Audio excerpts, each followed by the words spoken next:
talk about Valve. The slogan is open your mind.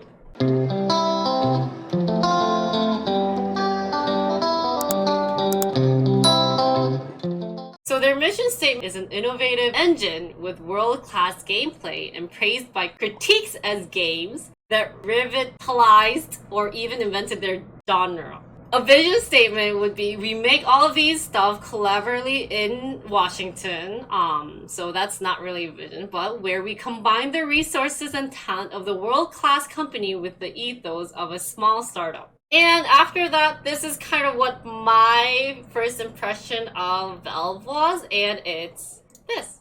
Company that made Portal, which is my life favorite game, CS, basically CSGO, Counter-Strike, and Steam. Guys, who doesn't have a Steam account? So let me just talk about two guys right now. First is, like everyone mentioned, it's Gabe Logan Newell and Mike Harrington.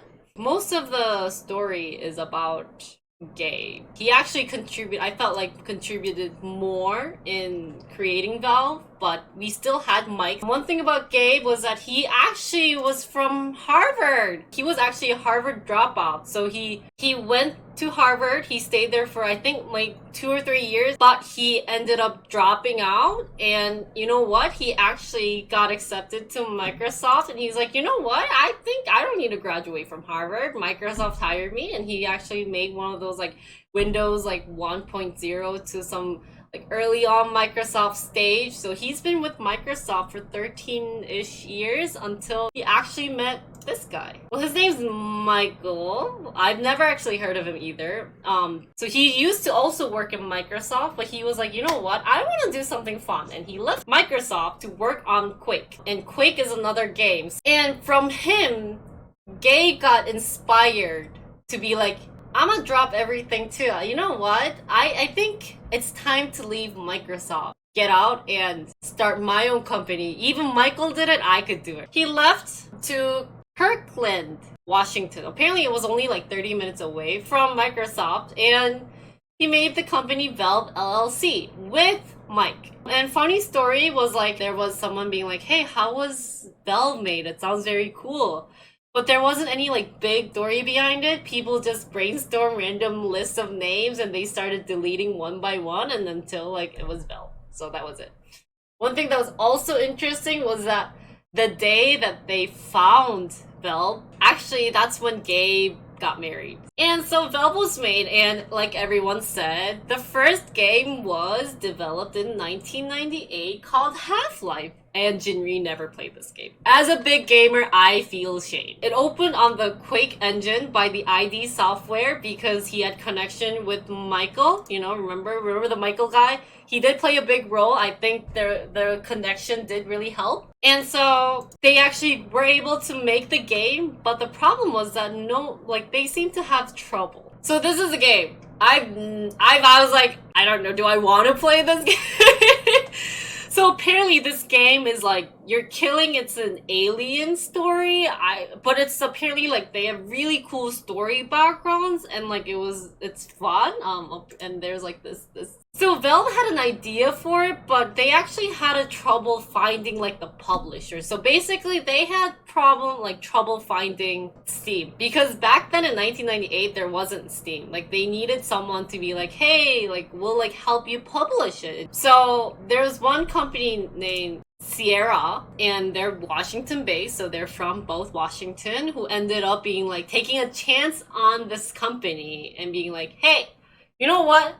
I trust you. You're from Microsoft. You sound smart. This game sounds fun. I think it's gonna make a fortune. You never know, but we'll try. So it was actually launched in November 1998. And it was a huge success. This is actually a recent news, but this was talking about why Half-Life was very, very successful. Why it was successful? Because it showed in every metric saying that, you know what, everyone buys this game, millions of copies were sold. Even, I think this is when like Valve finally was like out in the world. I guess they just started, but being like, hey, look, this game's super cool. Who made it? It's Valve. Even in the reading, it says like it was a revolution in 1998. The lack cinematic cutaway scenes show great faith in the world and the player. and deepen your relationship with the environment and the protect. And so Half-Life has two. Gearbox CEO actually was the one who was like developing. It's an American video game development company. It's like one of the biggest right now because it had like Half-Life and everything. So this game was like, first they were like hesitant because the first one was so successful, being like, will it actually make a profit creating Half-Life 2 and like on and on and on? But they ended up making Half-Life 2 and other like expansion packs like Half-Life Opposing Force and Blue Shift, and those were actually really good too. Now, continuing on with their timeline in 1993, as you guys already mentioned, that one thing that I think Valve did a very, very good job was they encouraged a bunch of Half-Life community, right, to do mods. So basically, they released their game software development kit for free. The software development kit was basically giving you the back end of the game, and you could manipulate it however you want. And by doing this, Valve could help foster like other games or like games that people made, which really helped like the reputation of Valve amongst the hardcore gamer, and it also earned like the loyalty fan base that Valve had, which actually became very important as the years go by. So I think this is the picture that I was supposed to be looking at for, was this. So I'm guessing like, oh, you click this, drag this, it automatically creates a box on the floor, and in the game you can actually see it. There was also a place called TF Software, PTY, which was a Team Fortress. So basically, TF Software was a team behind the popular Team Fortress mod designed for Quake. And a year later, with the SDKs, they were able to release the Team Fortress Classic, which was effectively done by the same mod that redone in Half-Life Skin. And so that's how kind of like the Team Fortress came up. But I thought one thing that was interesting to see was that this is like Team Fortress Classic. It's like maybe like the second or like the classic version, but now I know Team Fortress 2 came out like long time ago, but it's like, so definitely the animation did change a lot and everything. So I actually brought a list of games that was invented using the Half-Life mod, so the SDK of Half-Life. And so first one was Deathmatch Classic. This was a shooting game, another shooting game. They also got this. There's also this game, Gunman, and this, Day of Dead, World War II. Of the game, I know you guys already been mentioning it, a tactical shooter game that was released this in 1999, and it gained a very sizable audience right away. So Valve took notes and hired these two people. These two guys released Counter-Strike 1.0, which is like supposedly the best shooting game ever. Whoever played CS will never ever enjoy playing like other shooting games, because you know what? Other shooting games, those are easy compared to Counter-Strike. That's like the ego they had about Counter-Strike. A little bit about this game, it promptly exploded in popularity, as the article said, and became the most popular multiplayer FPS, not naming Halo or Call of Duty, for the next decade, which I also agree on. And this was updated numerous times. Obviously, they have not only CS, it went to CS1, 1.6, like point blah blah blah. And then it made the CSGO, like what I said before, because Half-Life allowed you to have all the backend information about their game, all of these like super amazing games could have come out. So 2000 and 2003, this is Harrington, so Mike. He left the company in 2000. A lot of issue was like, hey, I wanted to spend time with my wife. I'm married. I didn't have time to spend. But on the side, he was kind of hesitant, being like, is Half-Life really going to succeed with Half-Life 2? Like, I really like Half-Life 1. I think it's like nice. So Harrington did some other like projects with some friends and former colleague. He also found a couple of companies, so he's been doing a lot of other stuff right now. He's like CTO or like CEO, like co-founder, yada yada yada. And then in 2003, Valve LLC changed to name Valve Corporation. Now, in 2002, I think this is kind of what you guys been all waiting for. So there's this event called DOC. It's Game Developers Con. Back in 2002, the team went to the GDC and they kind of split half of like what this is gonna be. You know, I cut it in half because it wasn't fully out yet. So they're like, you know, like I have this thing. I'm not gonna say it fully, but you know, there's this like, you know. A couple of months later, what happened was that, yep, Steam did come out. This was their first interface. I was shocked when I saw this. I'm like, what is this crap? And well, the first purpose of the Steam was actually to deliver patches and other updates to online games more easily. And before, they were like, patches had like nasty habits of crashing games like CS and rendering them unplayable for days at a time. So they were like, you know, to fix it, we need to have this platform, and that was Steam. But you know, it's a brilliant idea because it's like we're already having troubles with crashing games and like the rendering problems so bad and everything. You'd think that the people would be very happy, but they weren't. They were actually very, very unhappy when Valve in 2004 had to announce that all future games from Valve is required Steam. The problem at the time, why this wasn't like really hot stuff for a lot of the users, was that the bug messed all the time. Like there was frequent like issues going on, causing games to like crash along its way. Some of the offline mode were very disgusting and it wouldn't let you be online, or like when you're doing like the multiplayer games and it's, I don't know, there's some like anti-cheating. It just had a lot of issues. And overall, guys, the UI really sucks. You know, like you're looking at the current Steam and you're looking at this, like, what is this? So it really sucked.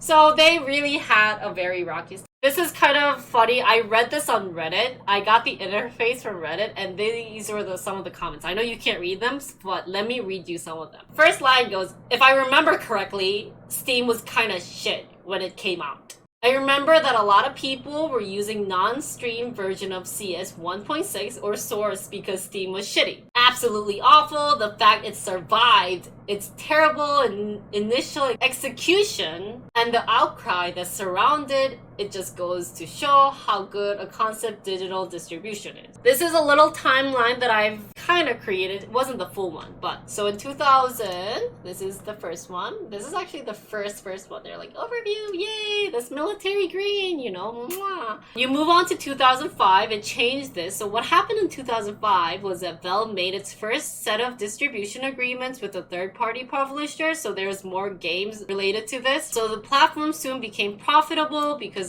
you had to download this and play other games. You had to like go through here. And those profit only increased as more and more publishers and PC gamers turned towards digital distribution, which is Steam. This is 2009, so from 2007 to 2009, continued to roll out with the new features. You could store game saves and profile data into the Steam cloud, fill out achievement lists, or chat with your Steam friends. So this was all back in like 2007 to 9.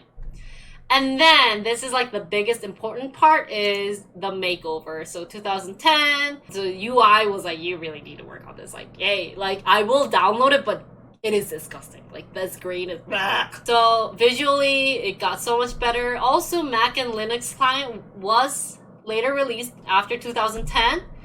And you could shop to get like the Steam Workshop, buy non-gaming apps, and check your profile from your smartphone app. So it got much, much better. So they made huge success. They did have like, as the article mentioned, a rocky start. But so something called Source came out. Before Source came out, create a game engine, they had to still go back to the product that was made by ID Software. But they also wanted to create their own game engine, and they called it Source, right? And this Source apparently was not only the more powerful than before, but also lend itself to continuous and organic updates. A lot of like games were on it, like CS ended up transferring to Source Engine. It was kind of like, it did throw the game off in the beginning, but there was continuous improvement. Like they do showcase of Source capacity to do remakes in like Half-Life and other like games that they created.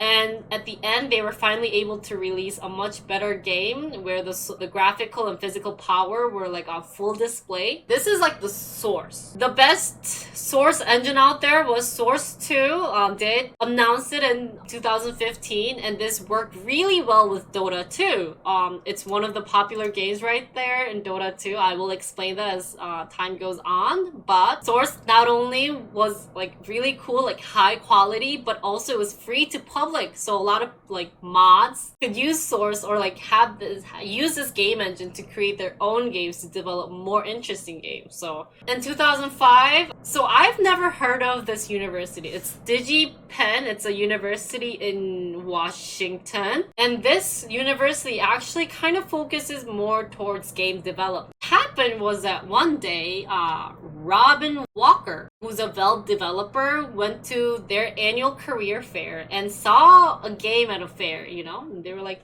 this is actually a really, really cool game, right? And so he's like, later he contacted the game. So this was actually the game. I don't know, has anyone heard of this game called Nerbacular Drop? Apparently it really attracted Robin, like the developer's eyes, and he actually contacted the team and being like, you know what? I actually want you to show this game to our team. He also gave advice too. And after the team, like the students did their presentation about this game, Gabe was like, you guys are hired. Please come work for our job. And that game ended up being... Gabe later did say that he was very impressed with the team because they actually could carry out the concepts through. Like, you know how portals and like physics, it's like all complicated, but they actually got it down and it also worked out. So he was actually really impressed with the team and he really wanted to do this. So Portal actually took like 2 years and 4 months to be finished, but they actually brought it to Valve, and this was actually developed. Shocking story. No more than 10 people were involved with developing Portal. So I really like this story, and I really like the fact that like he gave these kids. And another story along with this is, you know, Portal 2, that was also the same case where he also went to the university. He found another group of people working on a different project, and he hired those kids too, and it became Portal 2. It was very similar to Portal, but it also, you know how they have the blue gun and the orange gun? That idea actually came from those kids who developed the other game. So that's how Portal was created. Now, in 2007, people did mention it. This is where the orange box came. It was kind of that point where people were like, you guys, I need Half-Life 2 and bring me stuff. Like, you blah. This orange box, basically, it's the price of one game and you get 5 games. Half-Life 2 Episode 1, the new Half-Life 2 Episode 2, the hotly anticipated multiplayer shooting Team Fortress 2, and Portal. So orange box, that was also a big success. Everyone was also crazy. It's like the fan base was really, really deep. In 2008, they decided to partner up with a company named Turtle Rock Studio. It's a California-based developer studio team, and they developed this game. It puts emphasis on like the cooperative gameplay where the players must fight against zombies, right? So it's a team game, right?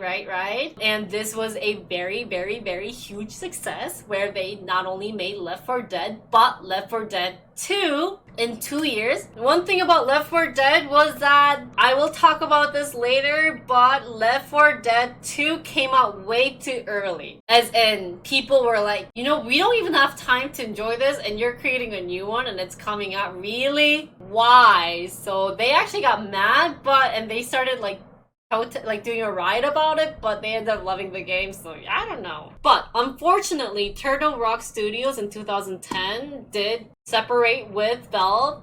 I don't know what the issues were, but they were like, you know what, maybe we'll want to work on like a new project just by ourselves. So, and then in 2010, does anybody know who this guy is? He is Ice Frog.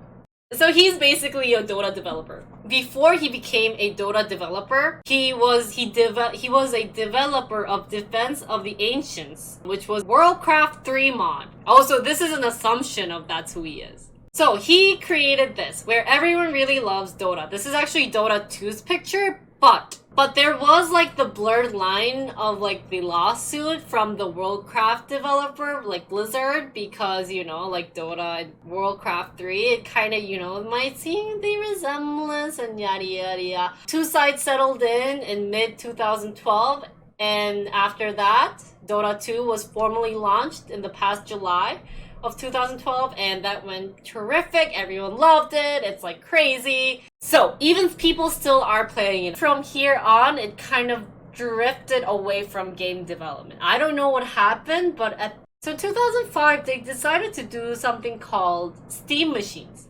So first they announced a Steam OS, which is going to be running through Steam. And then what happened was that, I'm going to create my first machine. Not only that, they did have consoles, Steam's own consoles, right? And they had their own device of this.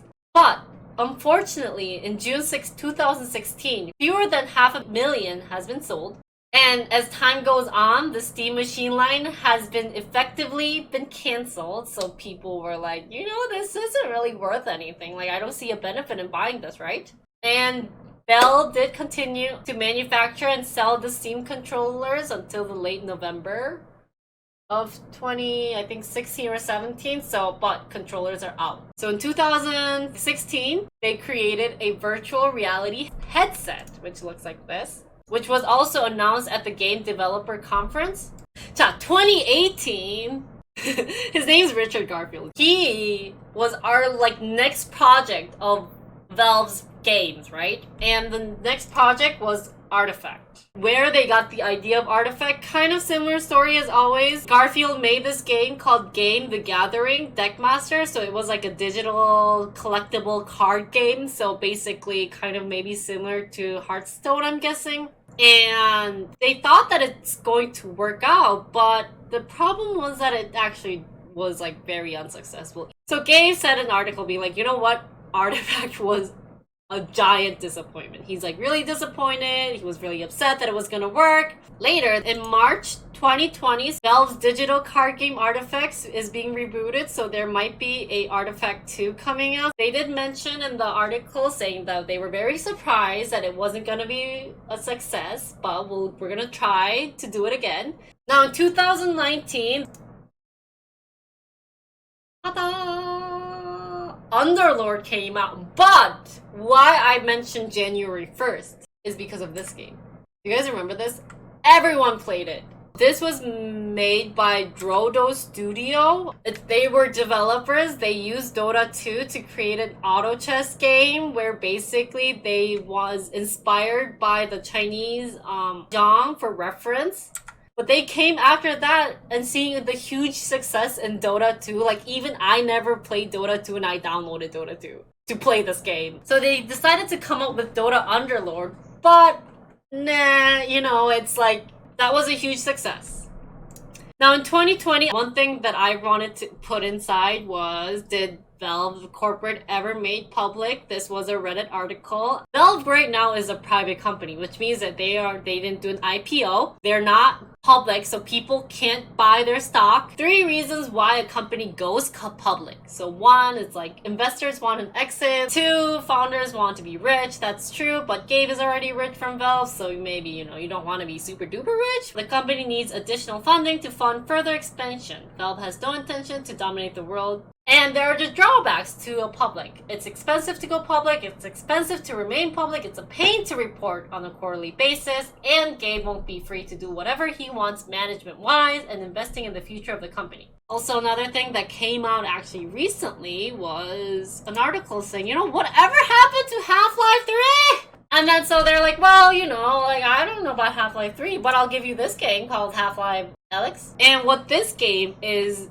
the player controls Alex Vance on a mission to seize a super weapon belonging to the alien Combine. How they got to creating this was that they actually wanted to, like I said, mentioned before, focus more on VR games. They thought that was going to be the next successful thing. And they wanted to build a VR game. Valve was like, you know what? I really want to, develop a game that based off of VR. And I already have a bunch of games, so why don't I try putting one by one and see which one fits the best? They tried Portal, but Portal wasn't fit for VR. They found that Half-Life system were like a surprisingly natural fit for VR. It worked out, and it's definitely a different experience from aiming with like the mouse and keyboard control, so it was such a better game to play. So that's 2020.